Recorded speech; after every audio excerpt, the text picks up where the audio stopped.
Hi everyone, I'm Joanna Penn from thecreativepenn.com and today I'm here with Jane Davis. Hi Jane.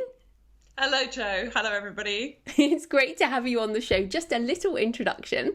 Jane is an award-winning writer of literary fiction. Her first novel, Half Truths and White Lies, won the Daily Mail First Novel Award, and she recently won the Selfies Award at London Book Fair 2019 for Best Self-Published Work of Fiction for her book Smash All the Windows. You're actually a multi-award winning author now, Jane. Congratulations. I've actually got a couple more than that as well. Oh, Some really? of them are quite small ones, but yes, it's my second. The Selfies Awards was the second award that recognised self-publishing standards as well as the writing. So to me, as a self-published author, that really means something. That means something special, and it's one for the team, which is nice. It's not just for me; it's one for the whole team. Oh, I love that. We're going to come back to that, but first of all, just tell us a bit more about you and how you got into writing.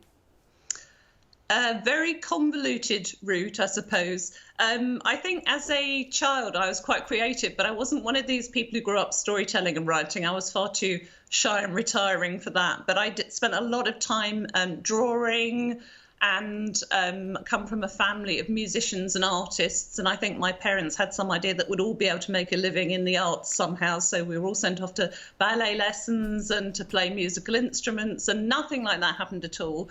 In fact, I didn't even get that far as to really look realistically at a career in art, because the work I produced for my O-level art, the examiners hated. So I'd been projected to get an A, and I didn't fail, but I got a C, and it was all a bit dismal. I thought, well, maybe I'm really not very good at this. Maybe I'm not good enough. So I actually left school at 16 and went into the world of insurance, where I stayed for 25 years. Oh, sexy. So no creative outlet. Exactly. No creative outlet whatsoever. And I think once I'd achieved the things I wanted to do, I bought my own house, had a car, nice wardrobe, things like that. It begins to bug you that there actually is no creative outlet. And so something happened in my personal life that I wanted to make sense of, and I turned to writing. I remember a very drunken evening with my partner Matt down by I call it a second bottle of wine evening, down by the Thames on a lovely summer's evening. And I pitched a book to him, which is something I'm not very good at doing to this day. But I pitched an idea for a book for him and said, do you think anybody would want to read that? And he said, well, I'll read it. And I thought, OK, then, and I'll give it a go, not realising that it would take me 4 years. Writing in all my spare time. And it didn't get me a publishing deal, but it did get me a literary agent at the time. So, I thought I'd written a crime novel as well at that point, and they said, no, Jane, this isn't crime. I've never been very good at working out what genre it is. Well, and so what year was that first book, or how many years ago was that? That was when I was 36, and it took me till I was 40 to write it. So we're talking... not very good at maths. Maths not a strong point, but about 16 years ago now. Okay, wow. So you've been doing this a while. I think that's important. I've been doing it a while, yeah. Yeah, no, that's great. So you mentioned genre there, and you're a literary fiction author. So even though you said you're not that good at genre, I think literary fiction is a genre. So I'm really interested in your thoughts on the category on Amazon of literary fiction, and why do you choose that? Why is that what you write? Well, in short, I don't choose literary as my first choice of category.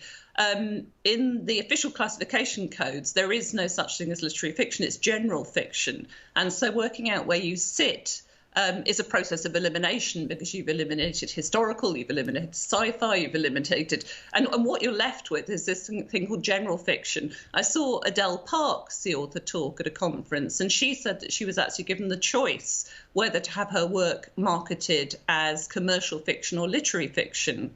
And there isn't really a subcategory as commercial fiction either. It tends to be things like women's fiction, but that's the sort of thing they meant. And she said, well, what's the difference? And they said, well, literary fiction sells 7,000 copies on average, and commercial fiction sells 70,000 copies on average. And so she said, well, I'd like to eat and pay the mortgage, so I'll be commercial, thank you very much. And it's those sort of choices that you're made that is a little bit about the way the book is marketed. And once you've decided on your category, you tend to be pigeonholed if you're under contract. We have a bit more choice if we're publishing independently, because as Kathleen Jowett said to me recently when I interviewed her, that self-publishing gives her the freedom to flip between genres if she wishes to. But it's true that most readers associate an author with a certain type of fiction. I don't sit down thinking I'm going to write literary fiction. I mean, I'm someone with who left school at 16. I've got an REO level and a swimming certificate, and that's a word that I associate with the classics, with Austen, with Dickens, with Will Self. And to some people, it has they might think it's a difficult read. It's not going to be an accessible read. But what I try to do is I like to write about meaty, thorny subjects, and I like to write about moral dilemmas. But I always try to make them accessible by showing them through the eyes of perhaps one or two characters. In the case of my last novel, rather, a lot more characters than that, actually, with multiple points of view, but usually breaking it down in that way so it makes a subject accessible to people. I'm not trying to, I do like to inform people, but I also want to entertain. So if I have the choice, I say contemporary fiction, because historical fiction is easier to market as well. If I've written something that I can categorise as historical fiction, I will. Literary fiction is kind of a label that gets attached to me, and on Amazon that we have the choice of different categories so that we can chart in different ways in the rankings. Then if literary fiction is a choice, I might use that as one of my 10 choices, but it's not my first choice.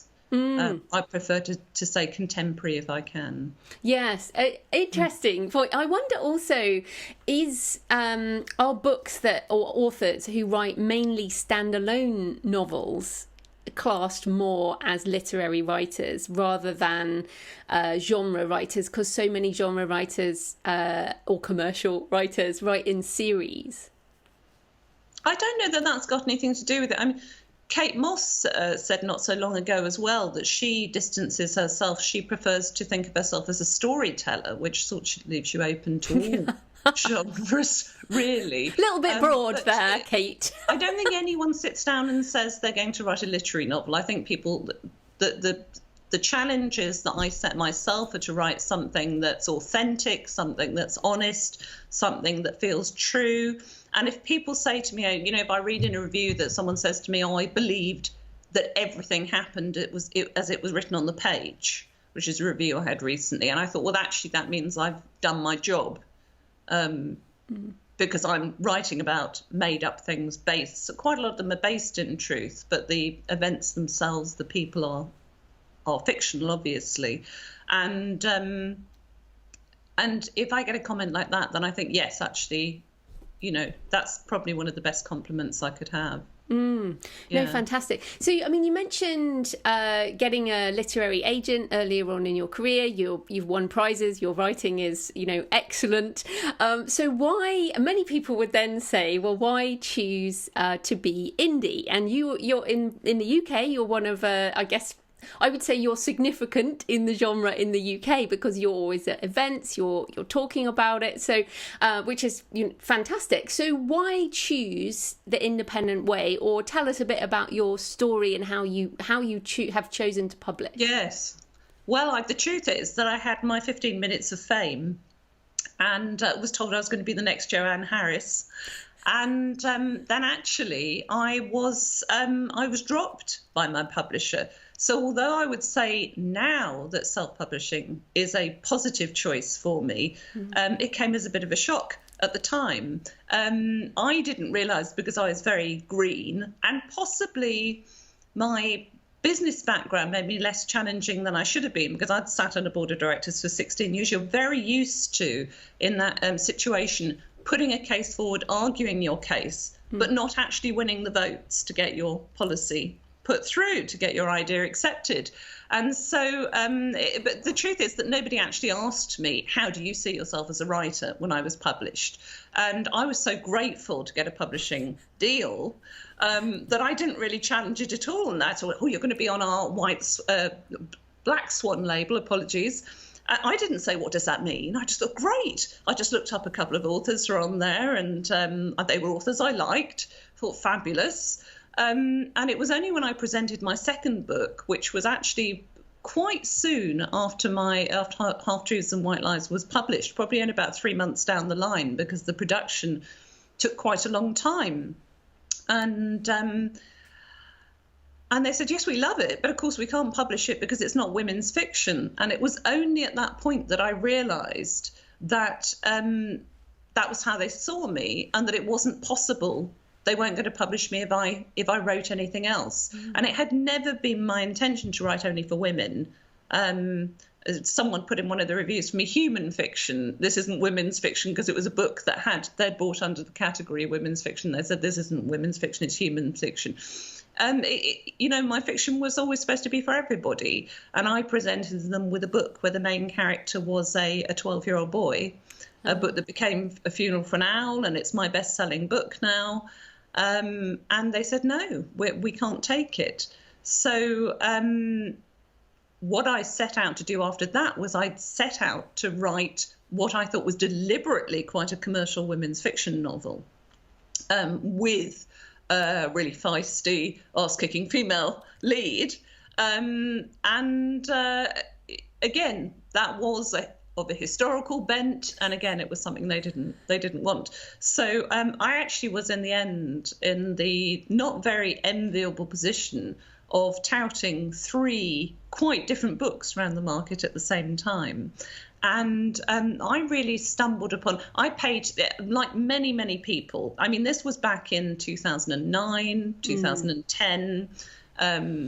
Self-publishing was probably still in its infancy. Yeah. And the advice at the time was no self-respecting author will self-publish. And you pay thousands of pounds to get this advice. And, of course, you listen to it. And it wasn't until I actually thought, I should go along to a conference and see what this is all about. Just check up on it. And I realised that, I was walking into a room of absolute professionals, people who had been traditionally published before, whose latest book hadn't sold quite enough copies, people who just thought there was someone there who was writing what he called lad lit at the time instead of chick lit. He felt he was writing the equivalent of chick lit, but for men. And there was no market for that at the time, so he decided that he would go ahead and self-publish. There were people who'd ghostwritten novels for other people, but had choosing to self-publish their own work because it didn't fit neatly into a genre. Or something that was literary that was classified as being too quiet for the current market, because we know that it's it is a business decision that the big publishers are making.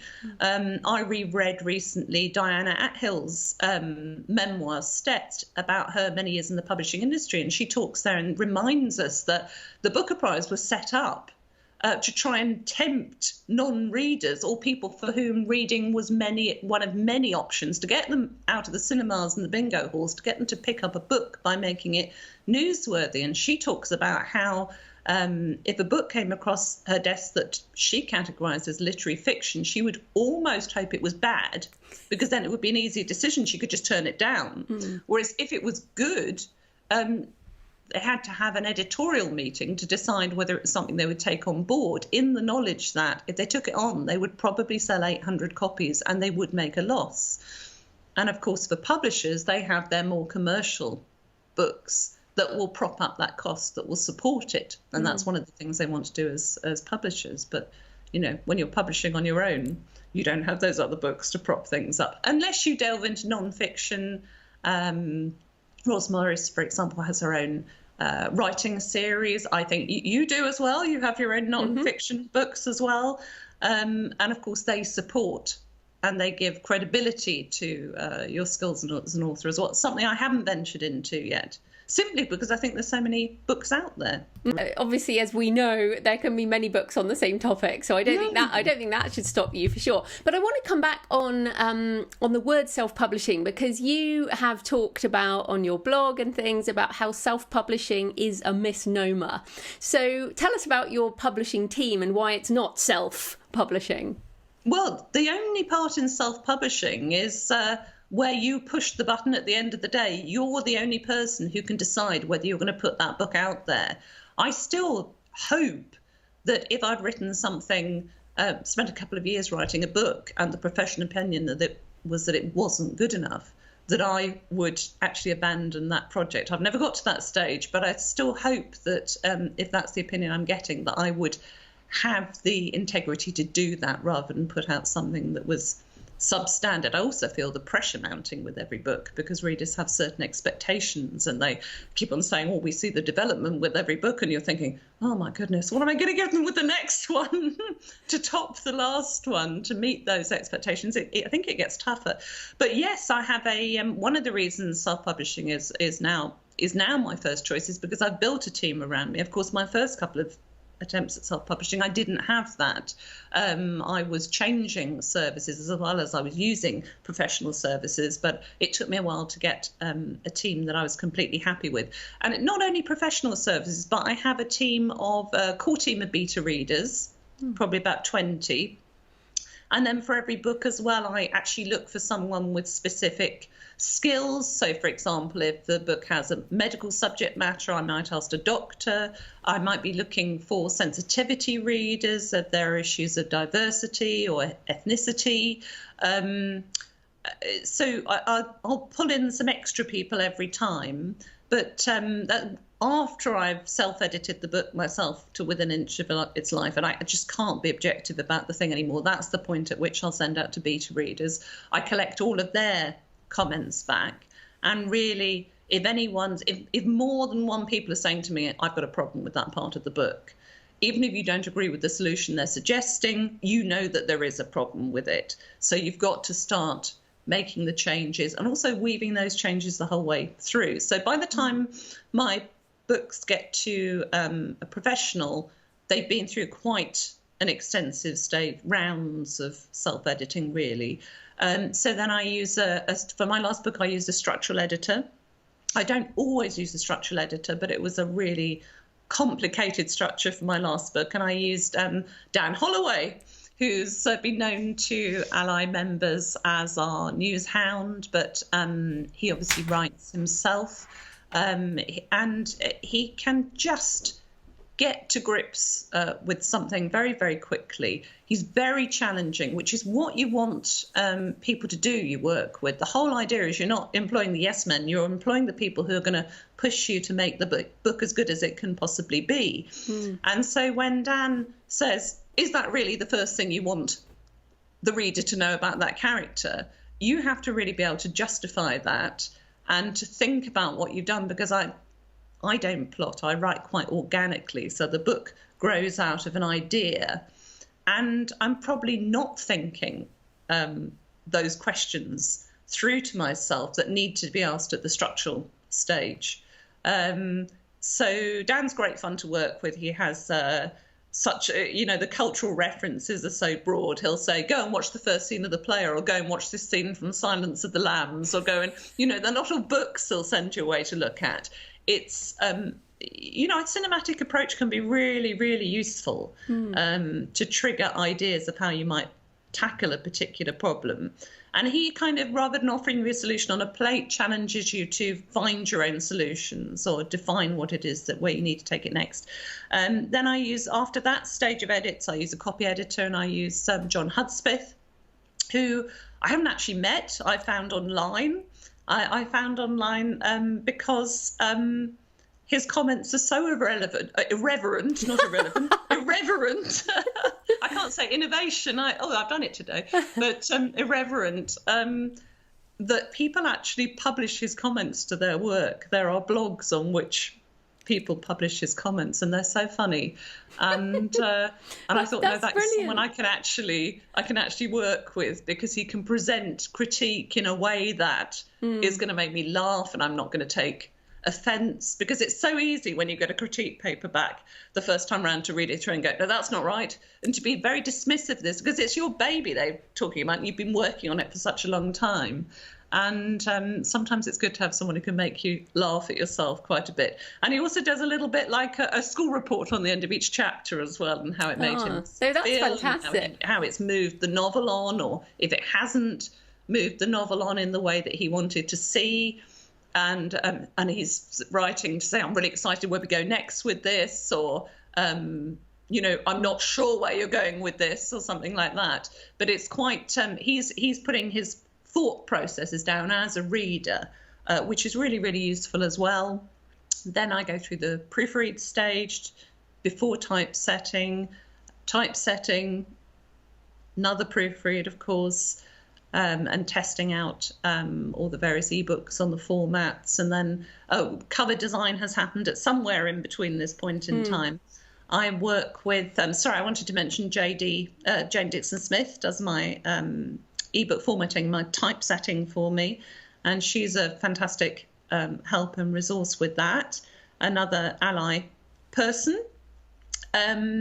My cover designer is actually someone who runs my local art gallery, and when I first decided to self-publish, I walked in and said, artists, graphic designers, etc. Do you know anyone who does cover design? He's, Jane, I do cover design. So I've worked with him. My initial cover designs were really quite simple, but I like to get quite involved in the process. I usually source the photographs myself. I come up with the concept, and then I say to him, this is what I have in mind. What are we going to do with it? And I push really hard to get the covers I want. For my latest cover, he wanted it to be very simple, and I said, no, we need this people to have a place in mind. I want people to know it's a London novel. I like your covers. I think they're very good. Yeah, I think they're so excellent. We had these conversations like, can you put a deer's head on a ballerina? And he says, well, if you go away and find me the right picture of the ballerina and the deer's head, because I'm not going to scroll through and find ones that I'm not going to, I don't want it to look like a dog's dinner. I need the exact angle of the deer's head to be right, the exact width of the deer's head to be right, something the proportion is going to look cool. And you're going to do that, not me. So, I spend hours, weeks looking for the right photograph. Well, I would say on that, just a couple of things. So for people who don't know Ally, it's the Alliance of Independent Authors, if people were wondering there. And I'll put links in the show notes to some of the professionals you've talked about. Jane Dixon Smith does my covers and my interior print design as well. She's fantastic. And so really important, like you mentioned standards at the beginning, and clearly with all those iterations, you're absolutely maintaining standards and growing standards. So I also wanted to ask about your thoughts on pricing, because we had discussed this, and when you spend years on a book like you do, it can be very hard to look at the pricing that people use online and make a decision. So tell us what's happened with your experience of pricing. I'm really conflicted on this. I had been trying to edge my prices up. So I felt that the minimum, so I worked on the basis, I think this statistic is still true, that only 5% of books sell over 1,000 copies, regardless of genre. And so if you actually do the maths and work out what you're spending, work out what commission rates you're going to get, hope for the best and hope you are going to sell those 1,000 copies. But you can't really say, if you don't have a history of sales, that you're going to sell much more than that. And I worked out to begin with that the minimum I could sell for an ebook for would be $2.99. My paperbacks have always been the same. I've never particularly made a profit on paperbacks. In fact, for several years, I was making a loss of about £5 per book because I was trying so hard to do the footwork to get into books. But it's so important to me as someone who grew up surrounded by books. I'm not the ebook generation. I love the feel of a physical book. I read physical books. I read my own books in ebook because I don't enjoy reading books in ebook format. I know other people do. I know other people find them incredibly helpful. But my eyes don't like them I don't find that I process the information in the same way. So for me, it's always a paperback. It's so important for me to produce something that I thought was a beautiful thing as well as an object, and to try and get those onto the bookshelves. And I have to say, I've kind of abandoned my attempts to assert. It's so hard to get stocked in bookshops. It really is. I have Clays. Sorry, I forgot to mention Clays with my team. Yeah. We only went as far as the production. Clays produced my paperbacks for me, but they do more than that. They do distribution as well. So I have a catalogue that I send to bookshops in the UK.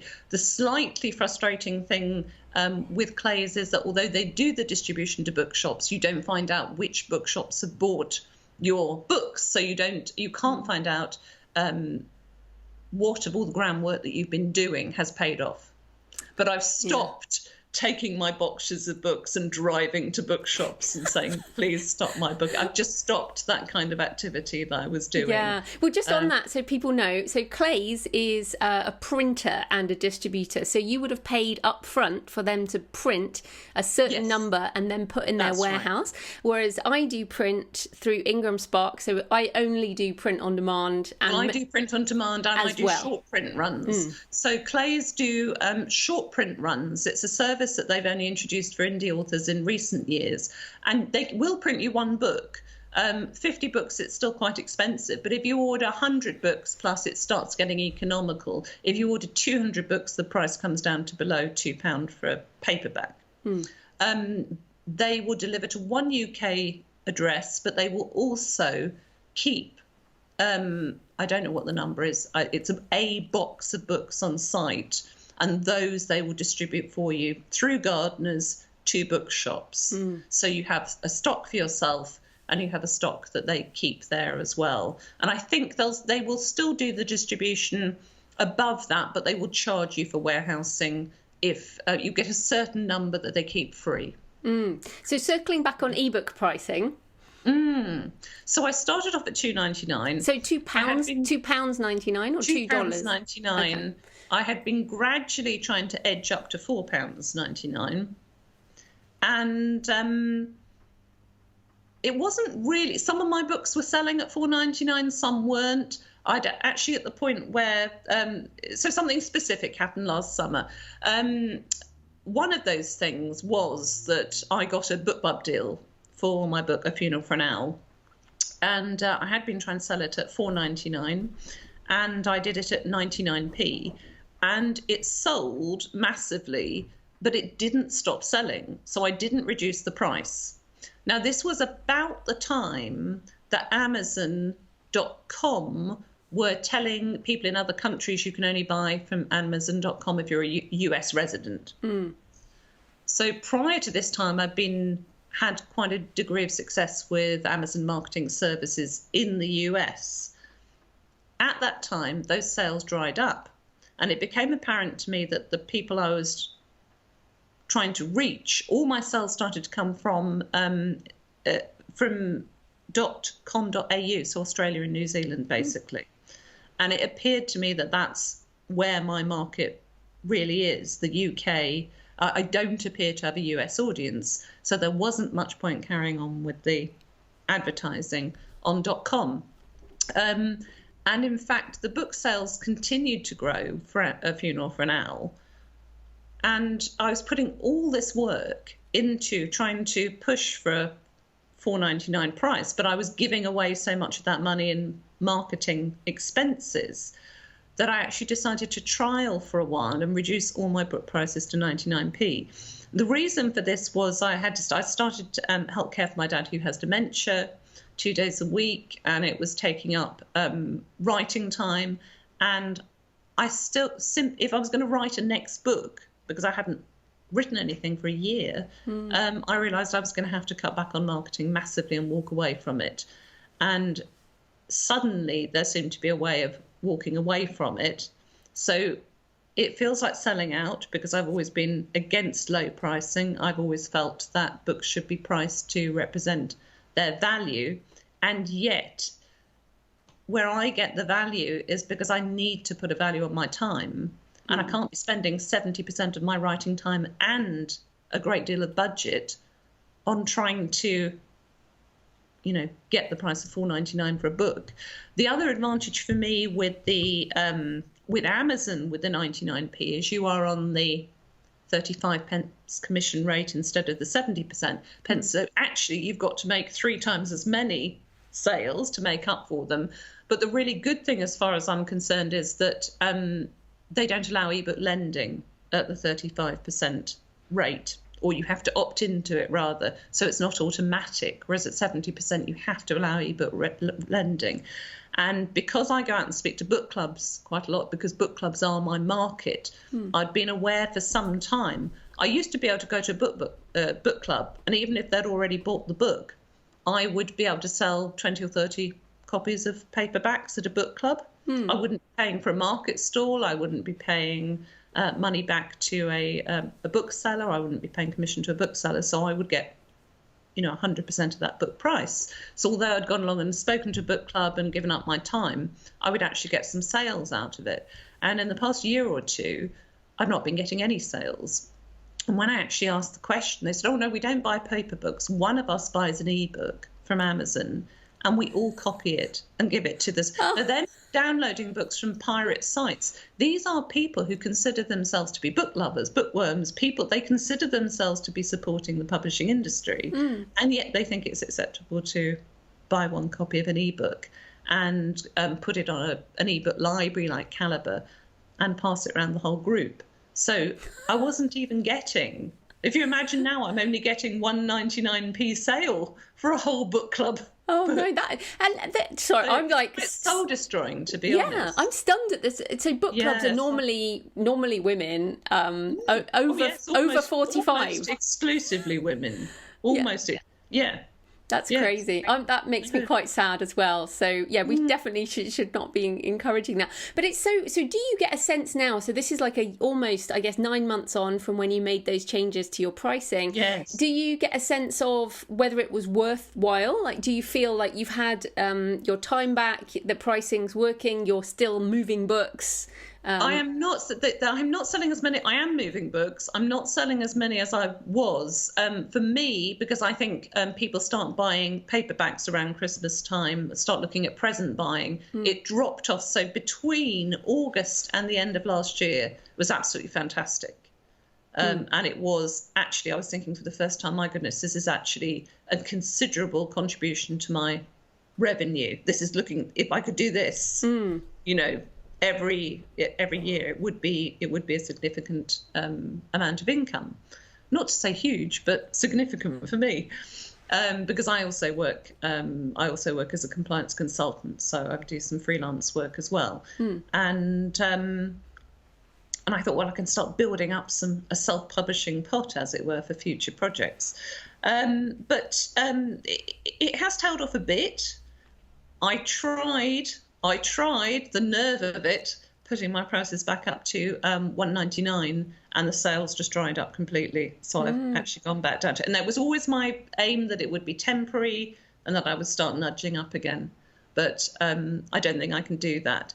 The good news is, for the UK market, I can still utilise Amazon Marketing Services, and it still pays for itself even at the 99p, because my campaigns all run at about 15%, so there is still money there. And if I can get a new reader on board as well, who's going to go and read the other books with that, the ads in the UK still pay for themselves. So I'm pretty pleased with that, even at the 99p, because lots of people say, oh, well, if you're going to advertise on Amazon, obviously your pricing's got to be high enough to pay for that. Well, this is interesting because, and I've had Karen Inglis, of course, who you know, another British indie author on, and I think this is one of the benefits of being in a genre, whether you want to call yourself literary or not, but within categories that are less targeted by indies right now. So it's very expensive in romance, in thrillers, in mystery, in crime. But if you're in poetry or literary fiction or children's fiction, you can still get good return on your ads, because there are fewer authors actually paying for ads at that level, and fewer publishers. Definitely my book that I'm advertising for, that is historical fiction, that runs at I won't say a loss, but that runs nearer the break even, whereas the the ones that are contemporary, literary, they run very, very well. So I think you're probably right there, yeah. So you've given us loads of tips on marketing there, BookBub and AMS and book clubs and things. Do you have any other thoughts for writers in your genre on marketing? I think it's quite individual. I mean, I tried Facebook ads and they didn't work for me. And I quite quickly clocked up a lot of money, got very scared and ran away from that. Since 2012, I've been interviewing other authors. I have a blog called Virtual Book Club, and the idea being that, you know, they get a bit of publicity and in return I get other visitors to my website, and hopefully they might stay and have a bit of an explore and like what they see there. Social media, I suppose, has been quite successful for me, certainly in terms of nurturing some contacts and friendships. And, you know, I have several hidden Facebook groups with other authors who we're support groups and bits and pieces as well. And I've done some joint ventures with other people. I did a joint venture with some other members from the Alliance of Independent Authors a few years ago, a box set called Outside the Box. And as a result of that, because we got there with the power of several individuals, we were able to get in several national newspapers, which I don't think it would have been possible to do on our own. So that was very exciting. Yeah. I think but it's a sort of scattergun approach. You have to try and see what works. And I think it's really important to not write off the things that didn't work for you 2 years ago, because the market is changing. Publishing is changing so rapidly that you have to constantly revisit the way that you're doing things and make sure that you haven't missed a trick. And perhaps go back and try something that didn't work before. Perhaps something you're doing now just stops working. So you've just got to find the next thing to latch onto. And the chances are that that won't work forever. I'm sure that my pricing strategy at the moment is a temporary thing. And so you have to constantly keep looking at it and experimenting, be willing to experiment. So yeah, it does take time. Well, I think it's that being willing is exactly the point. And I think particularly in literary fiction, there are people who are less willing to engage with some of these marketing activities because they seem a little bit, you know, like you mentioned the word sellout around your pricing, which I totally would never use that around anything you do at all. But you clearly feel that. I find it is. I do find it difficult, and actually, I got a really supportive response from somebody because I felt it necessary to put my reasons down. I felt it necessary to blog about my reasons for reducing my prices, and I wanted people to know that this is not the value of a book. There are no books out there that are only worth 19. Well, I'm sure there might be some, but you know, this is a year, 2 years of someone's life they've spent on professional services. This is not something they haven't just written it and pushed it. But this is one of the reasons I dislike the term self-publishing, because the perception of people, you know, there is still the dismissal. Oh, you self-publish, and the thought that that it's not seen as a professional way of doing things. It is, and it costs money. And the idea that a book that's been 2 years in the writing and had all that money spent on it should only be worth 99p, I do find it difficult. But I never know how to pronounce his name. Dave Gaughan? Is it Gaughan? Gaughran, David Gaughran. Gaughran. You say Gaughran, do you? Oh. Yeah, Irish Dave. Irish Dave, that's it. He sent me a lovely response and said, never look at the individual price of a book. Look at the total income from that book. Only look at that. And if that makes sense, then keep on doing what you're doing. And that's the thing that makes sense now for me. Yeah, no, that's fantastic. Well, look, we're almost out of time, but tell us, like, what are you working on at the moment, or you know, anything you want to tell people about what you do write? I'm quite suspicious about talking about work in progress, and with very good reason, really. You always feel as if you're discovering something for yourself when you're reading it, and like other people, I read 3 biographies last year, and I found that there was a connection back to back, and I found there was a connection between 3 people in the biographies, and I thought that's really interesting. And you feel as if you're the only person in the world who could know this. And I already have found out that someone is writing something quite similar. And so you get a bit scared about that. I'm going to have to read that and make sure mine's different enough. So I don't, there's always this stage where you're writing, when a book takes a long time to write, you think, oh my goodness, they've written my book and they've got there first and it's already out there. And the thing is, they won't have your characters. They won't have your storyline. They won't have the structure. They won't have everything else.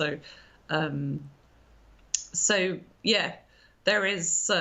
There is a work in progress. Good to hear. There is a work in progress. I'm about 65,000 words in, which is quite early days for me. I don't know if it's going to be as long as some of my other novels, but it is first draft. Fantastic. So, well, tell people where they can find you and your books online. Well, my website, it's jane-davis.co.uk. I'm on Twitter. I'm on Facebook. Thanks so much for your time, Jane. That was great. Thank you.